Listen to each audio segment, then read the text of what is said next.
एक बार प्रेम से बोलिए जितवाहन बाबा की जय। जितने भी बहनें जितिया का व्रत किए थे, आज पारण के दिन है। इसी पर आज हम एक पारण के कथा सुना रही हूँ।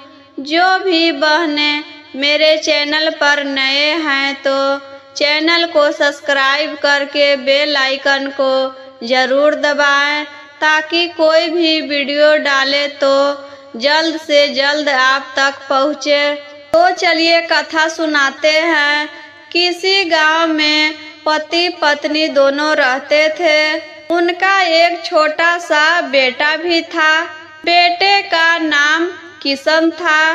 वे बहुत गरीब थे। वे व्यक्ति मजदूरी करके अपना पेट पालता था। धीरे धीरे समय बीतता गया। किशन 5 साल का हो गया। तभी अचानक किशन के पिताजी के मृत्यु हो जाती है। तब सारी जिम्मेदारी किशन के माँ पर आ जाती है। वह अपने पति के मृत्यु के बाद बहुत दुखी रहने लगती है, क्योंकि वह बहुत गरीब थी। खाने के लिए भी उसके घर में कुछ नहीं था।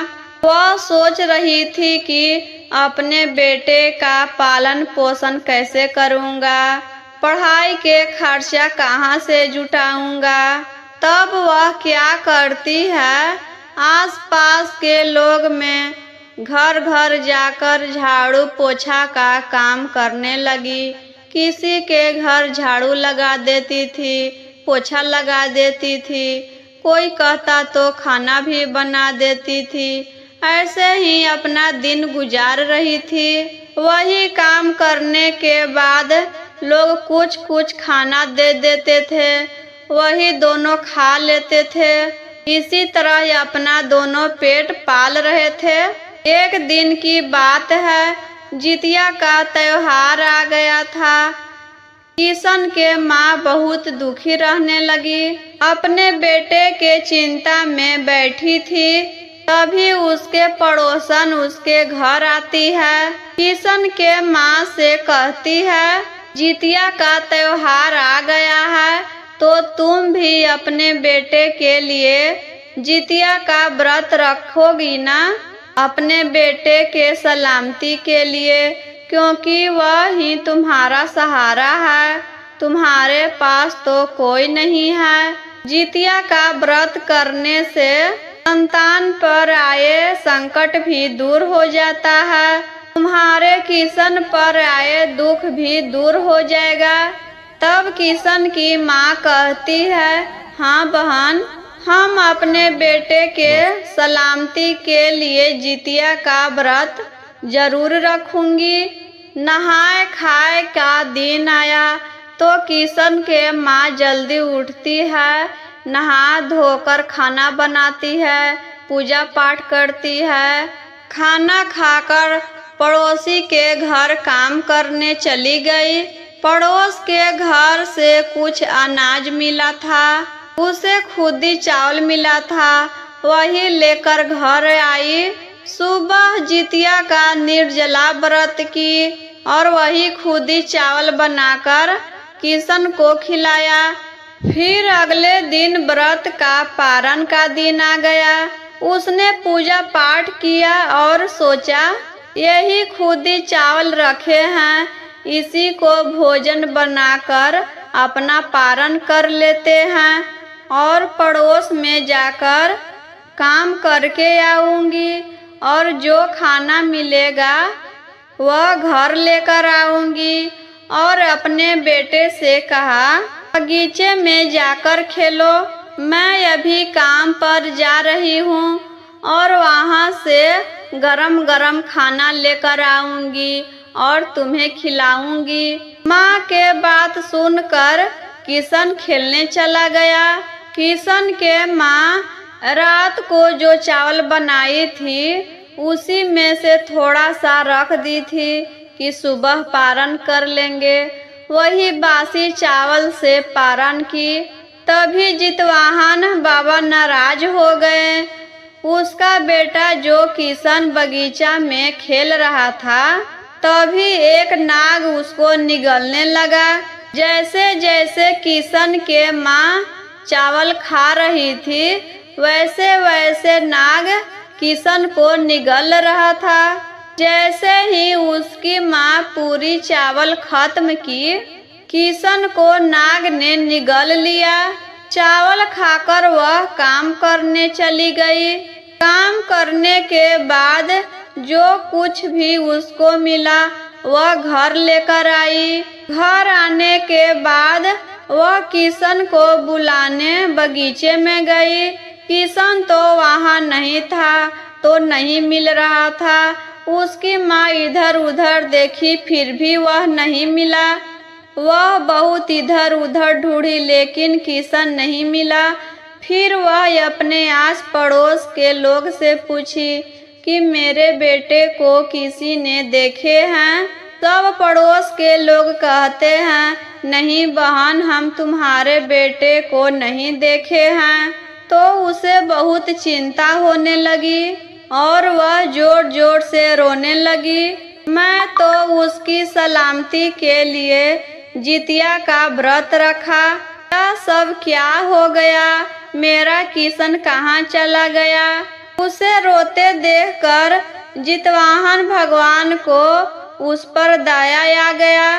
जितवाहन बाबा बूढ़ी माँ के भेष में आकर उसके पास आते हैं। उससे पूछा, बेटी तुम क्यों रो रही हो? तब उसने बताया, माँ जी, मेरा एक ही बेटा है, वही मेरा सहारा है। वह पता नहीं कहाँ चला गया, वह मिल ही नहीं रहा है। जाने कहाँ चला गया मेरा बेटा। मैं तो उसकी सलामती के लिए पहली बार जितिया का व्रत रखा, फिर भी यह सब हो गया। मैं क्या करूं? तब बूढ़ी माँ ने पूछा, बेटी तुमने व्रत के पारण के समय क्या खाया था? तब उसने कहा, माँ जी, मैंने तो बासी चावल खाए थे।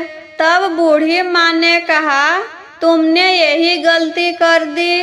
जितिया व्रत के पारण में कभी भी बासी खाना नहीं खाना चाहिए, गरम गरम खाना बनाकर खाना चाहिए। इसी कारण यह सब हुआ है। तब किशन की माँ ने कहा, माँ जी, अब मैं क्या करूं? हे जितवान भगवान, हमसे भूल हो गई, मुझे क्षमा कर दो। मेरा बेटा मुझे वापस दे दो। भगवान को उस पर दया आ गई और बूढ़ी माँ ने बताया, तुम अगले साल जितिया का व्रत रखना और नियम पूर्वक पूजा पाठ करना और गरम गरम ताजी भोजन बनाकर ही पारण करना। तुम्हें तुम्हारा पुत्र जरूर मिल जाएगा। तुम्हें तुम्हारा पुत्र जरूर मिल जाएगा। अब किशन की माँ अगले व्रत के इंतजार करने लगी। धीरे धीरे समय बीतने लगा और एक साल पूरा हो गया।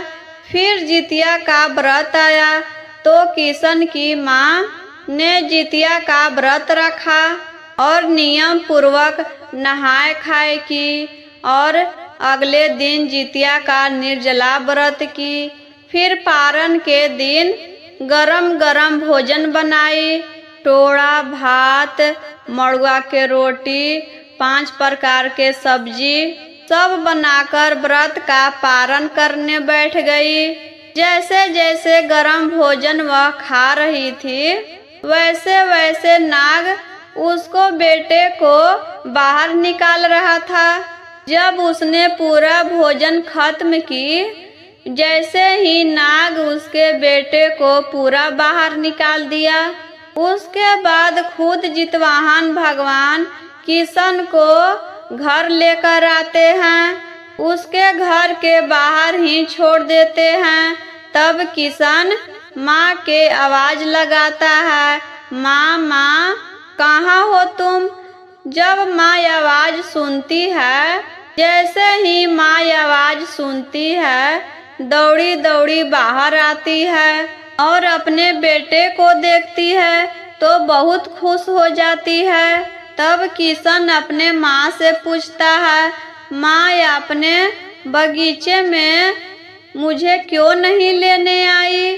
बहुत भूख लगी थी। आपने तो कहा था कि खाना बनाने के बाद मैं तुम्हें लेने आऊंगी। मैं आपका इंतजार कर रहा था।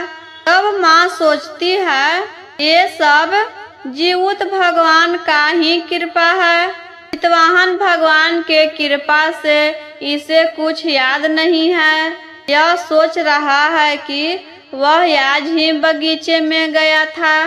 वह जितवाहन भगवान के मन ही मन धन्यवाद करती है और आस पड़ोस के महिला से कहती है, जो भी जितिया का व्रत करे वह ताजा ताजा ही भोजन से पारण करे। पारण के दिन टोड़ा और भात जरूर बनाया जाता है। मड़ुआ के रोटी बनाया जाता है। 5 प्रकार के सब्जी बनाया जाता है। यह सब हम लोग भी बनाते हैं। इसी से हम लोग पारण करते हैं। नियम विधि से जितिया का व्रत कीजिए और पारण कीजिए। आपके बच्चे पर आए संकट भी जितवाहन भगवान दूर कर देते हैं। ऐसे ही और वीडियो देखने के लिए चैनल को सब्सक्राइब कीजिए, लाइक करें, शेयर करें और कमेंट बॉक्स में ज़रूर बताएं कि आपको यह कथा कैसा लगा। जितवाहन भगवान की जय हो।